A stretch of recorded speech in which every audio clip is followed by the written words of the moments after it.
Ona je Slovenka a on Slovák. V ich rodinách sa hovorí po slovensky, oslavujú sa slovenské sviatky, čítajú slovenské knihy a spievajú slovenské pesničky. Napriek tomu títo dvaja mladí ľudia prišli na Slovensko ako migranti z tretích krajín. Keď som sem prišla žiť a študovať, trošku ma prekvapilo, že mnohí nepoznali to, že aj v Srbsku žijú Slováci a že majú tam zachovaný svoj jazyk a obyčaje. Mnohokrát som sa stretla s takou situáciou, že som musela vysvetľovať, že ako je to možné, že ja vôbec ovládam slovenský jazyk tak dobre, lebo im to bolo také, že ako keby som ja bola vlastne tá Srbka. Pred viac než 200 rokmi sa najmä chudobné slovenské rodiny rozhodli odísť na Balkán za úrodnou zemou a lepším životom. Zuzka a Viktor sú ich potomkovia. Starý otec to aj zisťoval a boli tam aj nejaké knihy, ktoré som si ja prečítal. Je tam nejaká tá 200-ročná Kovačica alebo také niečo. Tam písalo, že vlastne moja rodina ako Chrčanovci, je na Slovensku dedina, ktorá sa menuje Chrčany. Takže pravdepodobne moji predkovia sú stade. Moji predkovia s priezviskom Huravík prišli do Kovačice zo stredného Slovenska, konkrétnejšie z Bánoviec nad Bebravou. Viktor bol prvýkrát na Slovensku ešte v maminom bruchu. A druhýkrát to bolo také, že nešťastný príchod na Slovensko, lebo to bolo vtedy, keď Srbsko bolo bombardovanie v 99. roku zo strany NATO, tak boli také organizácie cez cirkev, že normálne povolovali ľuďom, že kto chce po povojnovom období prísť na Slovensko a trochu sa dať dokopy. Takže vtedy to bolo, že som prvýkrát bol na Slovensku a bývali sme nejakej rodine tu v Bratislave. Pozdravujem, ale už si nepamätám, kto to bol. Hoci je Kovačica vzdialená od Bratislavy takmer 600 kilometrov, po slovensky sa tam dohovoríte bez akýchkoľvek problémov. A nie len to, v obci je slovenská základná škola a aj na gymnáziu sa vyučuje v slovenčine. My sme tam vlastne národnostná menšina, ktorá má svoje práva, má svoje obyčaje, zachované tradície, takže sme Slováci a nepoprieme to. Keď som na fakulte bol, aj keď som s kolegami sa hovoril, že vlastne keď ty napríklad, alebo ty prídeš k nám, takže všetci tam bežne hovoria slovenčina. Možno je to trochu posrbčená slovenčina, ale tebe ako Slovákovi by každý rozumel, ty by si rozumel každému, by si rozumel v obchode, by si rozumel v parku, že tá slovenčina je tam. Je to archaická slovenčina. Robia si niekedy trochu srandu z tej mojej slovenčiny, lebo ešte nejak mi tu slovíčko vybehne iné, čo není bežné.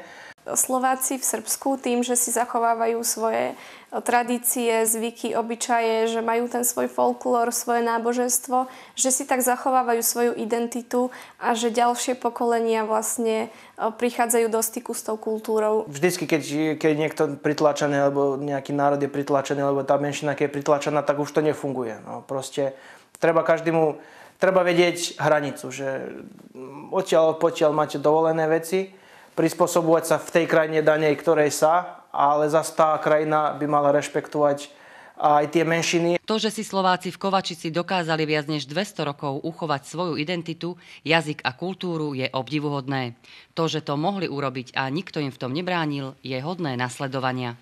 Dobre bolo to, že veľmi v Srbsku národnostné menšiny neboli až tak pritláčané, takže aj dnes je tak, že sú tam Slováci a nikto na nich netlačí, aby si menil kultúru, aby prispôsoboval si kultúru srbskej. Takže ako ju priniesli, tak zostala, tak sa aj zachovala, tak ju aj naši predkovia, aj starí rodičia od ich starých rodičov preniesli na nás. Takže vlastne sa to prenášalo na tie generácie a aj to zostalo s tým, že nebolo na čo to meniť. Ja som napríklad chodila do gymnázia, kde boli 4 národnostné menšiny a bolo to veľmi také vzácne, lebo sme sa navzájom spoznávali svoje kultúry, spoznávali sme ten jazyk aj odlišný, ako je náš a bolo to veľmi prínosné pre mňa. Mala som možnosť učiť sa zároveň aj slovenčinu, aj srbčinu, navštevovať rôzne súťaže v slovenčine a v srbčine, kde sme sa súťažili v gramatických pravidlách napríklad. Ďalej som mala možnosť sa zdokonaľovať v svojom rodnom jazyku a uvažovať aj nad tým, že by som mohla študovať na Slovensku.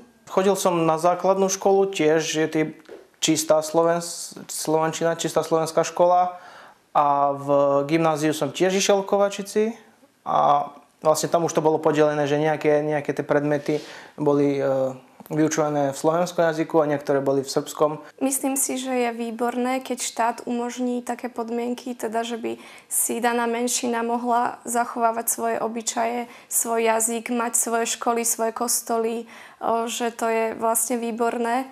A takto by to malo fungovať asi všade. My sa snažíme, aj ja, aj moja rodina, aj priateľkina rodina, tie zvyky si nechať a používame ich aj na Slovensku, aj doma, aj všade. Vďaka tomu sa Zuzka s Viktorom mohli vrátiť do krajiny svojich predkov, hoci aj ako cudzinci. S Viktorom sme sa stretli na gymnáziu. Došiel dekan vtedy Technickej univerzity v Košiciach do Kovačice a ponúkol tam nejaké programy u nás v škole, že kto chce, že vlastne bude prijatý aj bez skúšok. Keď končil gymnázium, on sa rozhodol vlastne, že pôjde študovať do Košíc. A ja som vtedy bola ešte len tretiačkou. Ostal mi ešte 4. rok gymnázia. A vtedy som tak uvažovala, že čo budem asi robiť ja. A rozhodla som sa, že tiež chcem študovať na Slovensko, ale mňa lákala Bratislava.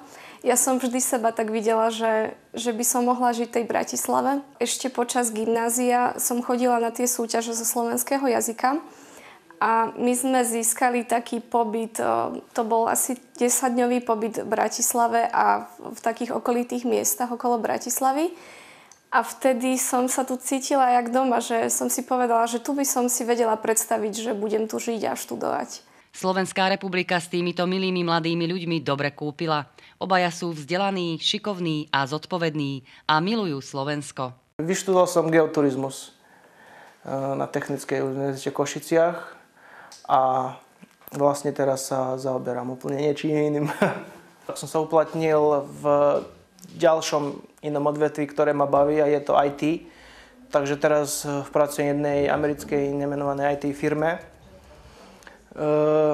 Neľutujem ani to rozhodnutie, možno je lepšie, že som sa vlastne tam dostal, sú tam lepšie podmienky. Ja som vyštudovala pedagogiku na Filozofickej fakulte Univerzity Komenského. Som vlastne magisterka, ďalej som pokračovala v doktorandskom štúdiu, teraz som v 1. ročníku. Mňa by tak asi najviac zaujímalo to poradenstvo a pomáhanie tým žiakom, ktorí majú určité problémy. Hoci je Zuzka veľmi skromná, má sa čím pochváliť. V Srbsku bola žiačkou generácie. Keď niekto končí so všetkými petorkami, lebo u nás sú petorky, nie jedničky, a má rôzne diplomy zo súťaží, tak dostáva sa mu takého uznania, ako je Vukov diplom.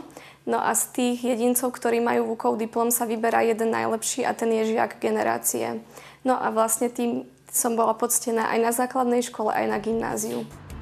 A darí sa jej aj na Slovensku. Vysokú školu ukončila s cenou rektora.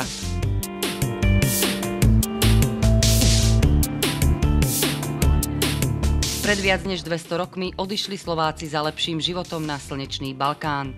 Dnes sa ich potomkovia vracajú do starej domoviny. A opäť je to kvôli lepšiemu životu. Kruh sa v tejto chvíli uzatvára.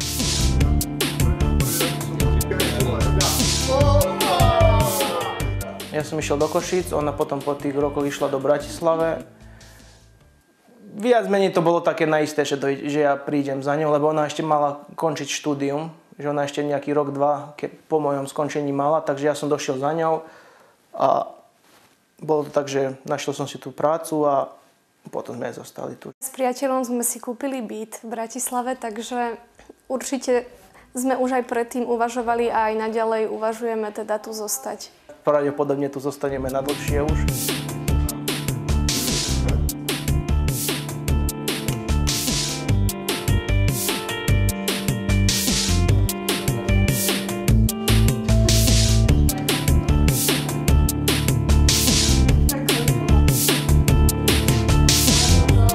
Pre cudzincov, ktorí sem prídu, určite je najpodstatnejšie, aby aj mali nejaký ten citový vzťah k danej krajine, ku ktorej teda sa nasťahujú, lebo keď nemáte vzťah ku Slovensku, tak je ťažko potom tu fungovať a adaptovať sa. V tom Srbsku, ako je, všetci vieme, že není najlepšie, že nie sú tam podmienky, tak keby som nemusel a že keby vlastne som nerozmýšľal na tú budúcnosť a že v momente viem, že tam lepšie nebude, tak možno by som ani nedišiel. Ako sami hovoríte, je tam dobre, sú tam dobré vzťahy, je tam rodina, sú tam kamaráti. Z Bratislavy by som zaželala Srbsku, aby tá situácia sa trošku zlepšovala, lebo mám pocit, že to je vždy o niečo horšie, keď prídeme domov. Jeden z faktorov bolo aj to, že vyskúšať Slovensko a odísť je tá perspektíva. Tak, ale dobre sa nám tu žije. Máme sa vlastne dobre, že sme tu, lebo keď vidím, ako sa trápia niektorí ľudia bez práce a nemajú takú dobrú budúcnosť, tak určite sme si zvolili tú dobrú cestu.